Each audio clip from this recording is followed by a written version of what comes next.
नमस्कार दोस्तों, स्वागत है आपका जॉब सही है प्लेटफॉर्म पे। एक बार फिर मैं आपके लिए एक महारत्न कंपनी के जॉब लेके आया हूं।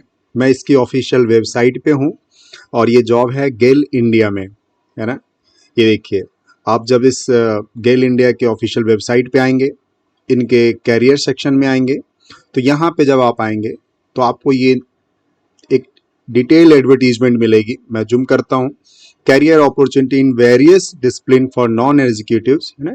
डिटेल एडवर्टीजमेंट यहाँ है और ये एडवर्टीजमेंट जो रिलीज हुई है वो देखिए यहाँ शो हो रहा है 16/8/2022 को। तो ये 16 तारीख को रिलीज हुई है। और आप जब भी जॉब को सर्च करें तो एक बार नोटिफिकेशन को जरूर देखें, बिकॉज आपको सोर्स का पता होना बहुत ज़रूरी है कि कहाँ से ये नोटिफिकेशन आया है। बिकॉज आजकल बहुत सारी चीज़ें फेक हैं, तो उससे बच सकेंगे आप। तो मैं अब इसको जब एडवर्टीजमेंट को अगर आप यहाँ से डाउनलोड करेंगे तो ये जब यहाँ से आप इसको क्लिक करेंगे तो ये एडवर्टीजमेंट खुल के आ जाएगा। और वैसे मैंने ये सारी चीज़ें आपको टेलीग्राम में दे दी हैं। सारे पीडीएफ आपको गूगल सर्च करने की जरूरत नहीं पड़ेगी, वहाँ से जाके आप इजीली इनको खोल के आप समझ सकेंगे, देख सकेंगे। तो ये ऑफिशियल नोटिफिकेशन है। देखिए, गेल इंडिया कहाँ से निकला है? ये गेल इंडिया भवन 16 बिकाजी कामा प्लेस, ओके, कामाजी प्लेस में इसकी हेड ऑफिस है और वहां से ये निकला हुआ है। इन्हें एक्चुअली गेल इंडिया, जैसे मैंने बताया, भारत की महारत्नों में से एक है।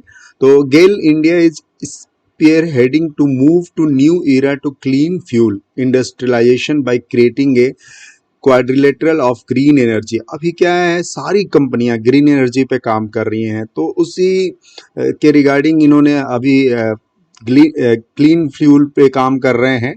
तो उसके लिए इनको रिक्रूटमेंट की जरूरत पड़ रही है, एम्प्लॉय की जरूरत पड़ रही है। आइए देख लेते हैं, बहुत सारी वैकेंसी है ना। मैं फटाफट सारी चीज़ें टच कर लेता हूं जिससे आपका भी समय बचे, मेरा भी समय बचे। तो ये देखिए, जूनियर इंजीनियर केमिकल 2 पोस्ट हैं। थोड़ा और जूम कर लेता हूँ। जूनियर इंजीनियर मैकेनिकल 1 पोस्ट है। फोरमैन इलेक्ट्रिकल 1 पोस्ट है। फोरमैन इंस्ट्रूमेंटेशन 14 पोस्ट है। कैटेगरी वाइज आप देख लीजिएगा। फोरमैन मैकेनिकल 1 पोस्ट है। फोरमैन सिविल 1 पोस्ट है।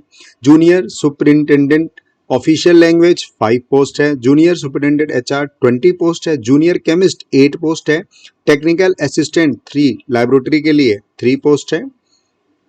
देन ऑपरेटर केमिकल 29 पोस्ट है। टेक्निकल इलेक्ट्रिकल 35 पोस्ट है। टेक्निकल इंस्ट्रूमेंटेशन 16 पोस्ट है। टेक्निकल मैकेनिकल 38 पोस्ट है। टेक्निकल टेलीकॉम टेलीमेट्री 14 पोस्ट है। ऑपरेटर फायर 23 पोस्ट है। असिस्टेंट स्टोर परचेस 28 पोस्ट है। अकाउंट असिस्टेंट 24 पोस्ट है। देन और भी देख लेते हैं। मार्केटिंग असिस्टेंट 19 पोस्ट है। तो टोटल जो वैकेंसी है यहाँ पे निकल के आ रही है 282 वैकेंसी है, ओके।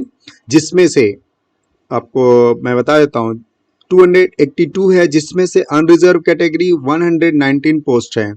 ईडब्ल्यूएस की कैटेगरी के लिए जो वैकेंसी है वो 18 है। ओबीसी एनसीएल 69 है। एससी 46 है। एसटी 30 है। तो कुल मिला के बहुत अच्छी अपॉर्चुनिटी है, 282 पोस्टों के लिए है। और यहाँ पे देखिए एक इंफॉर्मेशन भी है, 17 वैकेंसीज रिजर्व। किसके लिए? पीडब्ल्यूबीडी कैंडिडेट्स के लिए रिजर्व है।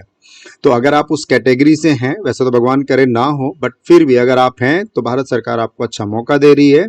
17 कैटेगरी आपको इसमें बिल्कुल जो है रिजर्व करके रखी है, आप उस पर एग्जाम दे सकते हैं, ठीक है। ये कुछ रिजर्व ऑफ आइडेंटिटी, वो 17 वैकेंसी जो मैंने बताया, तो ये सारा डिटेल्स है, ठीक है। ये सारे डिटेल्स है 10 पोस्टों के लिए है और कैसे कैटेगरी वाइज है। और ये 17 टोटल आपको रिलैक्सेशन है अगर आप पीडब्ल्यूडी से हैं। ये कुछ एवरिएशन है, आप देख लीजिएगा, जानना जरूरी होता है। तो आइए हम बात कर लेते हैं कुछ सैलरी की। देखिए यहाँ पे सब चीज़ें, जितनी भी पोस्ट है, आप अपने एलिजिबिलिटी के अकॉर्डिंग, आप इसको अपने एजुकेशन के अकॉर्डिंग देख के आप इस फॉर्म को फिलअप कर सकते हैं। कुछ पोस्टों में थोड़ा सा एक्सपीरियंस ज़्यादा मांगा गया, बाकी में कोई ज़्यादा एक्सपीरियंस नहीं है। तो मैं तो डिटेल्स बहुत जल्दी इसको कवर कर लेता हूँ। जूनियर केमिकल सैलरी होगी 35,000 से लेके 1,38,000। Upper limit 45। एसटी के लिए कैटेगरी 55। एज रिलैक्सेशन है वो मैं आपको डिस्कस करूंगा। Essential qualification diploma in engineering in chemical petrochemical chemical technology 8 year के इसमें एक्सपीरियंस है।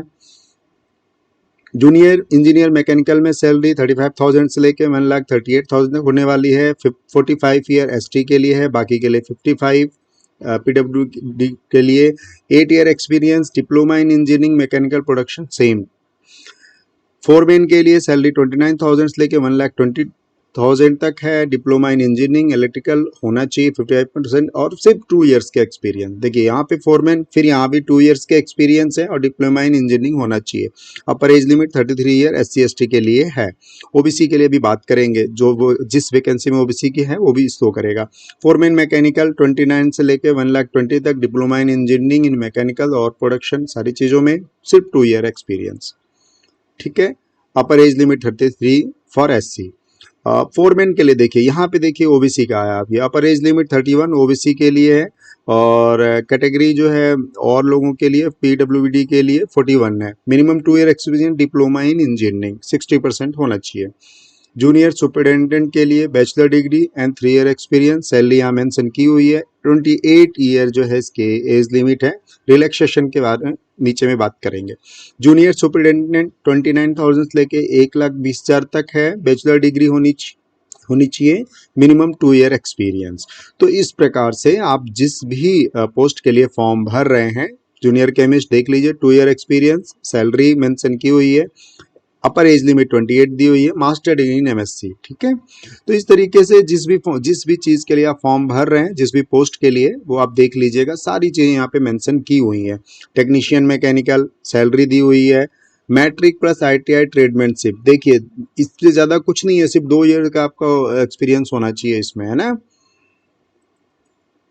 देख लिए टेक्नीशियन के लिए 24,500 से लेकर 90,000 तक। मैट्रिक प्लस ITI, और कुछ नहीं चाहिए इनको। Minimum 2 year experience. तो 10+2 और इक्विवेलेंट किसके लिए? ऑपरेटर फायर 10+2 और equivalent with minimum 6 month duration of fireman training courses, okay. 2 year के एक्सपीरियंस होने चाहिए। और अपर एज लिमिट 26। तो बहुत अच्छी अपॉर्चुनिटी है इसमें, बहुत ज़्यादा कुछ मांगा नहीं गया है और आपको गेल जैसे बड़ी कंपनी में काम करने का मौका मिल रहा है। तो ये इस प्रकार से आप देख लीजिएगा। और क्या बोला गया है? Only full time regular courses will be considered, है ना। इस पे डिस्टेंस नहीं चलेगा, इस बात का थोड़ा ध्यान रखिएगा। और क्या इंपॉर्टेंट नोटिफिकेशन है चेक कर लेते हैं। हाँ, मैं जैसे कि रिलैक्सेशन की बात कर रहा था आपसे, तो ये देख लीजिए। कैटेगरी SC ST के लिए 5 ईयर का रिलैक्सेशन। OBC NCL के लिए 3 ईयर का। PWBD जनरल EWS के लिए 10। PWD OBC NCL है तो 13 और PWD अगर SC ST हैं तो 15। अच्छा रेज रिलैक्सेशन है ना, तो इसको आप देख लीजिएगा। तो सैलरी भी मैंने डिस्कस कर दी, आपको एज भी डिस्कस कर दी। अप्लीकेशन फीस देख लेते हैं। At the time of submission of online application for the post, candidates belonging general EWS OBC category be required to pay non-refundable application fees 50, बिल्कुल 50 रुपीज, मतलब कितना कम फीस है ना। Excluding application conveyance fees taxes. The application fee once paid will be neither, ये आपको पता है, मुझे नहीं लगता कि बताने की जरूरत है ना। और SC ST PWE category candidates are exempted for the payment of application fees. अगर आप उस कैटेगरी से हैं तो 50 रुपीज़ आपके लिए नहीं है। आपको अप्लाई कैसे करना है ये देख लेते हैं। Candidates will be required to apply online through GAIL website. आप गेल की वेबसाइट पे जाके इस लिंक से आप कर सकते हैं। और इसकी लास्ट डेट देख लेते हैं। ये रिलीज हुई है 16/8 को और लास्ट डेट है 15/9/2022 को, ठीक है। तो इस चीज़ का आप ध्यान रखिएगा। आपके पास पूरे अप्रोक्सीमेटली 1 मंथ है, तो इस फॉर्म को अच्छे से पढ़िए, समझिए और भरिए। और ऑफिशियल नोटिफिकेशन को खुद अपने से चेक करने की जरूर कोशिश कीजिए। तो मैं वीडियो को यहीं पे बाइंड अप करता हूँ। चैनल पे नए हैं, सब्सक्राइब नहीं किए हैं तो कर लीजिए। टेलीग्राम से जुड़ जाइए ताकि PDF सारी मिल सके। खुश रहिए, खुशियाँ बांटते रहिए। Thank you so much.